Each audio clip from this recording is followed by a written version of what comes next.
나는 지방대를 나온 28살 직장인이다. 내 성적으로 대가리만 잘 굴렸더라면, 커트라인 조금 낮은 전공을 선택했더라면, 인 서울도 충분히 가능한 성적이었는데, 마침 가정 형편도 좋지 않았고, 비싼 등록금에 월세까지 내고 방을 얻어 혼자 자취해야 하는 상황이 맞지 않을 것 같아 부모님과 상의 후 현실적으로 타협하게 되었다. 그래도 나름 지방 명문고에선 공부를 곧잘 해서 동네에선 수재 소리도 들어본 놈인데, 나는 결국 지방 국립대 장학생으로 입학을 했다. 그리고 군대도 다녀오고 졸업도 했는데 역 같은 게 취업이 되지 않네. 주위 친구들은 하나둘씩 취업되었다고 연락이 와서 축하턱을 낸다며 난린데, 더군다나 고딩 때 나보다도 훨씬 공부 못했던 찐따 애들이 재수 좋아서 서울로 대학을 간 놈들이 취업까지 잘 되는 걸 보고 난 기분이 더럽더라. 내 자격지심인지 몰라도 괜히 지방대 나와서 그런가 보다 하고 2년간 취업준비생으로 하루하루 어쩔 수 없이 놀고 먹는 백수 생활을 하게 되었지. 갈수록 집에서는 눈치 주고 친구들은 대부분 취업으로 바쁜 하루를 보내다 보니 내 발등에도 불이 떨어졌고, 서울, 경기 쪽 회사에 집중하던 이력서를 재정이 탄탄한 지방 중소기업으로 내기 시작했는데, 일주일 만에 서류 심사 통과하고 보름 만에 면접 심사? 한 달 후 취업을 하게 되었다. 그리고 일한 지 한 달 보름 만에 통장에 찍힌 첫 월급. 난생 처음 받아본 월급에 기분이 한창 들떠 있었고, 회사 동료들과 퇴근길에 기분 좋게 회식을 마치고 월 30만 원 하는 풀옵션 원룸에 들어와 씻고 침대에 누웠다. 밤 11시가 조금 넘은 시간이었다. 그날따라 술도 취하고 주머니에 마침 돈도 생겼으니 여자 생각이 나서 그날따라 유난히 불끈거리더라. 살았던 동네가 시내 바로 옆, 걸어서 약 10분 거리면 유흥가가 밀집해 있었다.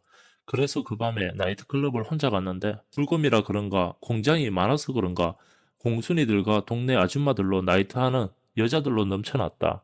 약 12시쯤에 혼자 입장했더니 웨이터가 계속 이상한 놈으로 쳐다보길래 팁 5만 원 찔러주고 술 많이 취한 여자들로 부킹 좀 해줘요 라고 하고서 맥주 한 잔 들이키며 기다리니까 그 웨이터 놈이 쭉쭉 빵빵한 여자들을 한 명씩 팔자고 데려오기 시작했다. 근데 다들 쭉쭉 빵빵이라서 눈이 높은가 5분 10분 앉아있다가 내가 마음에 들지 않는지 술과 안주만 처먹더니 나가더라. 그날 부킹만 10번 정도 한 것 같은데 쭉순이들만 와서 술만 축 내고 간 거지. 도통 잘 될 기미가 안 보이는 거야. 그렇게 시간이 지나서 새벽 3시쯤 됐나? 파장 분위기인데 나한테 부킹도 해줄 만큼 해줬는지 웨이터도 더 이상 나한테는 신경을 안 쓰더라. 그래서 갈까 말까 하는 와중에 막 일어서려는 순간 웨이터가 이번에는 딱 봐도 40대로 보이는 유부녀를 데리고 오더라고. 꽤 꽐라되어서 나보고 귀엽다고 그년이 내 볼 꼬집으면서 그렇게 보자마자 마구 들이대더라고. 키는 160cm 정도의, 하체는 마른 편인데 상체가 약간 비만? 암튼 위쪽으로는 봐줄만 하더라. 그녀도 나를 마지막 부킹 상대로 생각했는지 놔줄 생각이 없어 보였고, 그런 뒤 그녀가 술이 많이 취했는지 남편이 3교대로 공장에서 일하는데 아침 7시까지만 집에 들어가면 된다고 먼저 말을 하더라.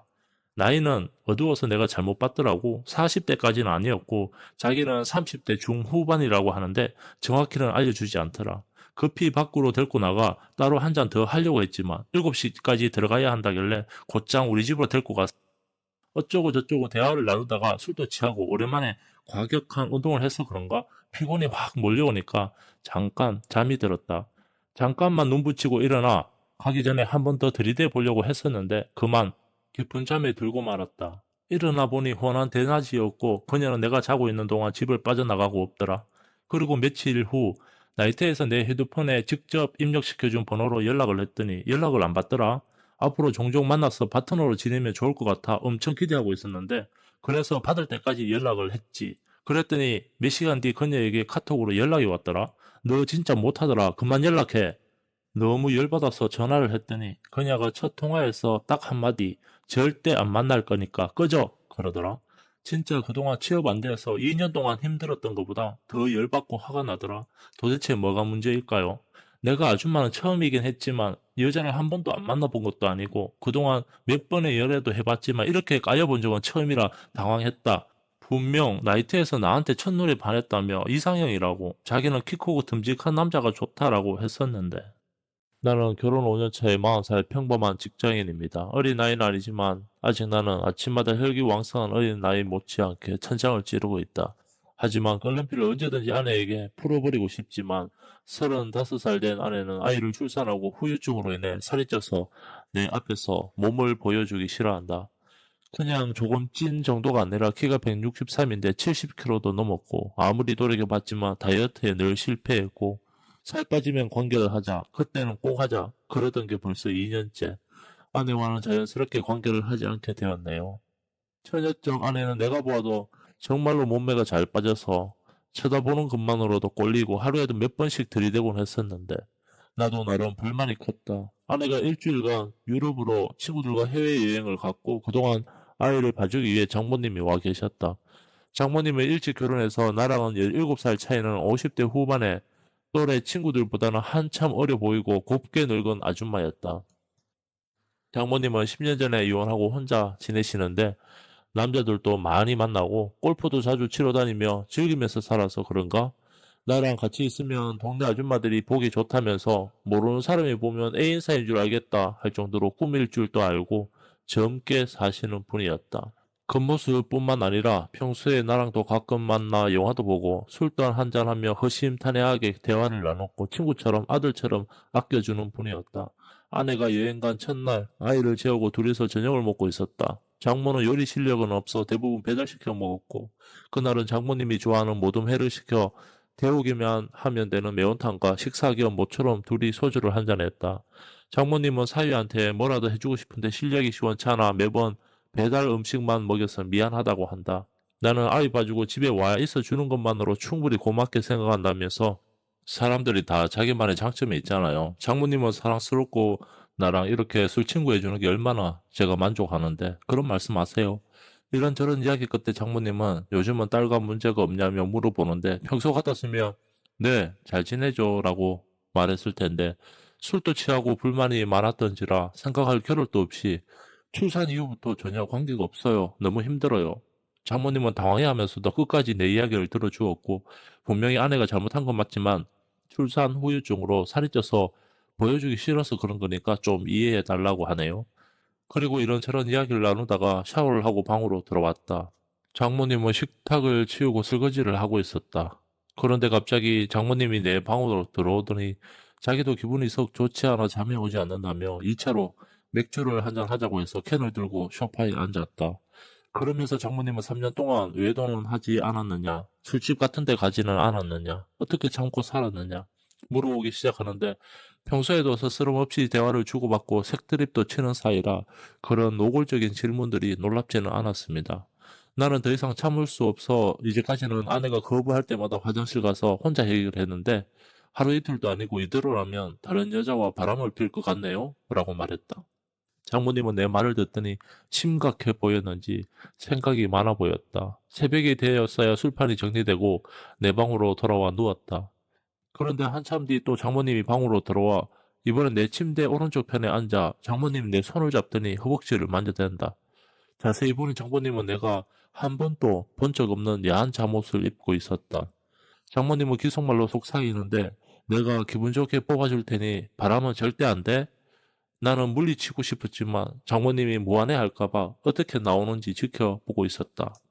3년간 사이에 있었던 욕구 불만이 한순간에 타인에다 한 번에 모든 게 해소된 만큼의 기분이었다. 일이 모두 마무리되고 장모님은 내 품에 안겨 한참 동안 아무 말 없이 꽤 오랜 시간 그렇게 있었다. 나는 지방에서 조그마한 자영업을 하고 있다. 여러 가지 이유로 주로 사무실에 혼자 있는 시간이 더 많다. 그렇지 해서 전화가 오면 필요한 부품들을 구해서 가져다 주는 납품을 하는 일이라 지방 출장이 잦다. 그날 오후에 미팅에서 외근을 나갔는데 마침 그 지역이 친구네 집과 가까운 곳이었습니다. 미팅이 오후 5시까지 진행이 되어 퇴근을 하려다 보니 곧 해가 져 어두컴컴해져서 친구한테 전화를 걸어 저녁이나 같이 먹자고 했더니 오늘은 퇴근이 조금 늦는다면서 먼저 자기네 집으로 가 있으라고 합니다. 친구 녀석도 영업을 하는 놈이라 시간이 좀 여유가 있는 편이긴 했지만 저녁 늦게까지 일할 때도 종종 있었거든요. 나는 친구네 집 앞에 주차를 하고 집 안으로 들어갔어요. 오빠 어서 오세요. 친구의 와이프였습니다. 친구랑은 대학교 과동기로 20년이 넘은 지기고요. 친구 와이프도 대학교 다닐 때 후배로 만난 사이라 알고 지낸 지는 꽤 오래되어서 그냥 편하게 그녀는 오빠로 나는 미정아라고 편하게 부르면서 허물없는 친구 같은 사이였습니다. 우리보다 2살 어린 42살 전업주부입니다. 와이프들끼리도 코드가 잘 맞고 애들도 마침 동갑내기들이라 가족끼리 같이 여행도 자주 다니고 자주 어울리는 터라 그냥 허물없는 사이라 여자 혼자 집에 있어도 뭐 집에 들어가는 것도 사실 별 생각 없이 따라 들어갔었죠. 친구 와이프는 이쁜 얼굴은 아니지만 몸매가 착하고 성격이 좋은 편입니다. 같이 지내오면서 참 괜찮은 여자구나 하고 생각은 했었지만 딱 거기까지였습니다. 친구 와이프가 타준 커피를 한 잔 마시면서 둘이 같이 소파에 앉아 이런저런 이야기를 나눴습니다. 그냥 살아가는 평범한, 아주 평범한 이야기였어요. 그런데 뒤돌아보니 그 오랜 기간 동안 이 친구의 와이프랑은 이렇게 단둘이서만 이야기를 나눠본 게 처음이더라고요. 둘이 가까이 앉아 얼굴을 마주보고 이런저런 얘기를 하면서 웃는 얼굴을 보니 얘가 상당히 매력적으로 보였습니다.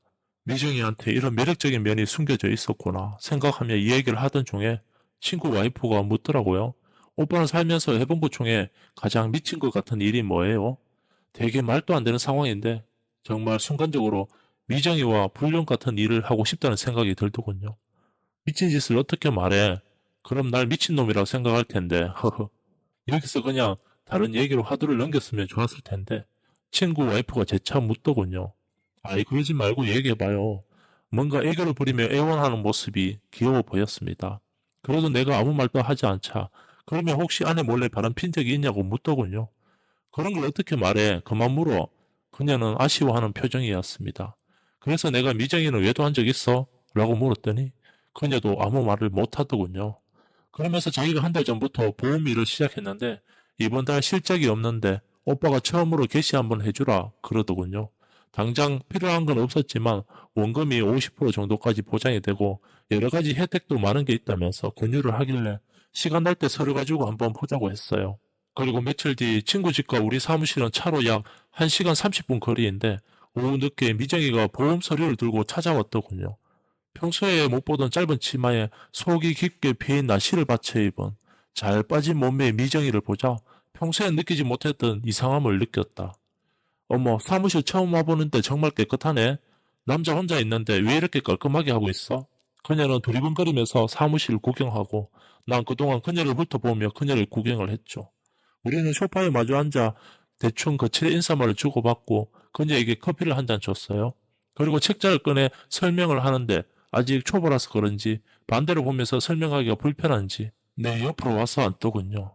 나는 보험을 들어주기 전에 얼마 전 그녀에게 친구 몰래 외도한 적이 있냐고 물었을 때 왜 대답하지 못했냐고 물었더니 그녀는 놀랍게도 있다고 하더군요. 한마디로 남편 몰래 한 번씩 만나 데이트를 하는 남자가 있다고 말이죠. 하긴 요즘 아줌마들 애인 없는 여자 없다고 하더니 몇 년 전부터 친구 농가 미정이는 리스 부부로 지낸다며 그녀도 어쩔 수 없는 선택이었다고 하더군요.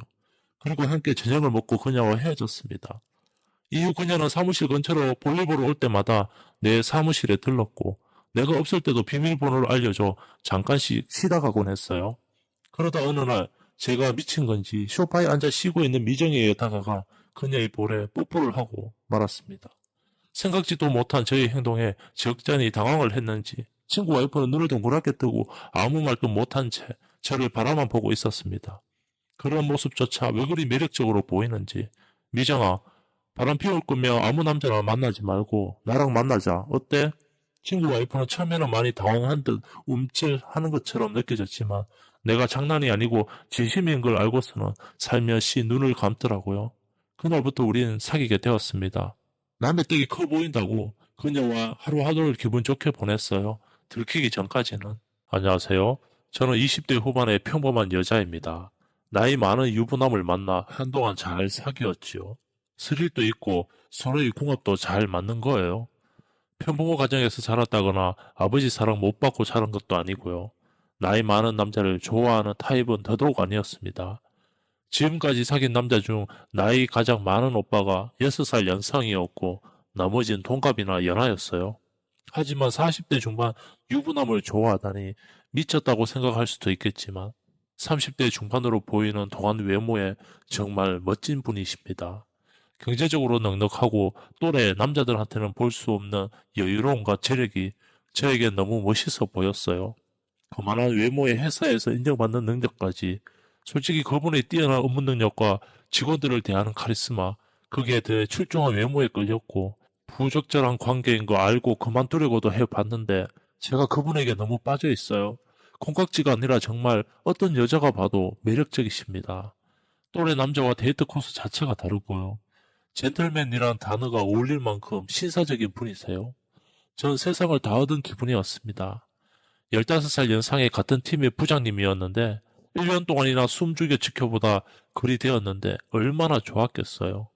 유부남이 그를 항상 자기 시간에 맞춰 강아지처럼 불러대며 쫓아나가고 번듯한 데이트 한 번 없이 접선 장소는 늘 모텔이었어요. 그리고 해달라는 거 좋아하는 거 위주로 늘 전 해주기만 했습니다. 그 남자가 좋아하는 것 같아서 나와 함께 있을 때 행복해하는 것 같아서 전 좋았어요. 또 회식이 끝나면 술 취해서 매일 절 불러요. 전 또 기다렸다는 듯이 튀어나가서 만나고 오고 속궁합도 무척이나 잘 맞았죠. 이제껏 만나온 남자들과는 뭔가 많이 달랐어요.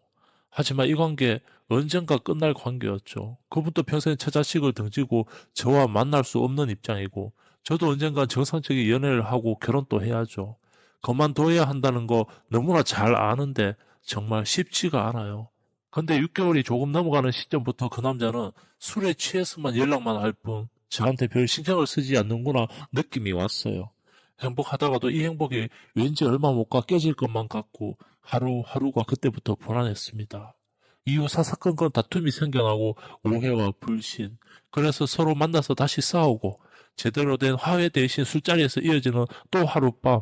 둘의 성격 차이나 이해관계를 떠나서 둘이 너무 잘 맞아 밤이 지나고 나면 섭섭했던 마음은 또 언제 그랬냐는 듯 잊어버렸어요. 그렇게 1년을 질질 끌며 만나왔는데 남자가 이제 와서 이 모든 게 지겹다네요. 싸우는 것도 몰래 만나는 것도 그 남자가 너무 일방적으로 끝냈고 저는 아직 정리가 안 됐고 끝낼 마음도 전혀 없었는데 함께 진행하는 프로젝트만 끝나면 제 번호도 수신 차단한다네요. 저야 마음이 너무 아팠죠. 많이 괴로웠습니다. 한 달 정도 생각할 시간을 갖고 떨어져 지내기로 했었는데 얼마 못 가 저를 다시 부르대요. 그래서 나갔죠. 술 한 잔씩 하면서 이야기를 하더군요. 저 때문에 배운 게 많다고. 그동안 자기 와이프한테 불만 많았던 거, 자기가 나와 만나기 시작하면서 죄책감에 조금 잘해줬더니 와이프도 자기를 대하는 게 많이 달라져서 잘해준다고 부부 사이가 좋아졌대요. 와이프와 쭉 관계가 좋지 않아 나에게 한눈을 판 것인데 둘 사이가 최근 들어 많이 좋아져 이제 와서 소중한 와이프를 몰랐다고 앞으로는 잘해주기로 했다고 하는데 날 불러다 놓고 그 얘기를 왜 해? 남 속 뒤집어지게. 전 그래도 알았다고 듣기만 하는데도 눈에서는 한없이 눈물이 주르륵 흘러내리더군요. 앉혀놓고 계속 비수 꽂는 말만 하더라고요. 언제는 나밖에 없다며 이제 와서는 저 때문에 아내와의 관계가 더 멀어졌었다며 예전 이야기까지 시시콜콜 기억해내서 이야기하더라고요. 그리고 술자리가 계속되다가 몸도 마음도 지치고 둘 사이는 앞으로 포기 상태였는데 하지만 또 그 남자 손에 이끌려 아무 말 없이 따라갔어요. 얼마 전까지만 해도 그 남자는 나와 헤어지자고 하고선 얼마나 지났다고 나와 함께 있고 싶어 하더군요. 우린 분명 헤어졌는데 그리고 그 남자는 아내와 잘 지내고 있다고 하면서도 한 달에 몇 번이고 술자리가 끝나면 집으로 가지 않고 저한테 연락이 옵니다. 전 또 기다렸다는 듯이 달려나가고요. 그렇게 지낸 지 벌써 반년이 넘어가네요. 그 남자가 필요할 때만 저를 불러내는 걸 뻔히 아는데도 그 남자를 사랑하는 마음이 커서인지 쉽게 끊어내기가 쉽지가 않네요. 그래서 너무 답답한 마음뿐입니다. 저 어쩌면 좋을까요?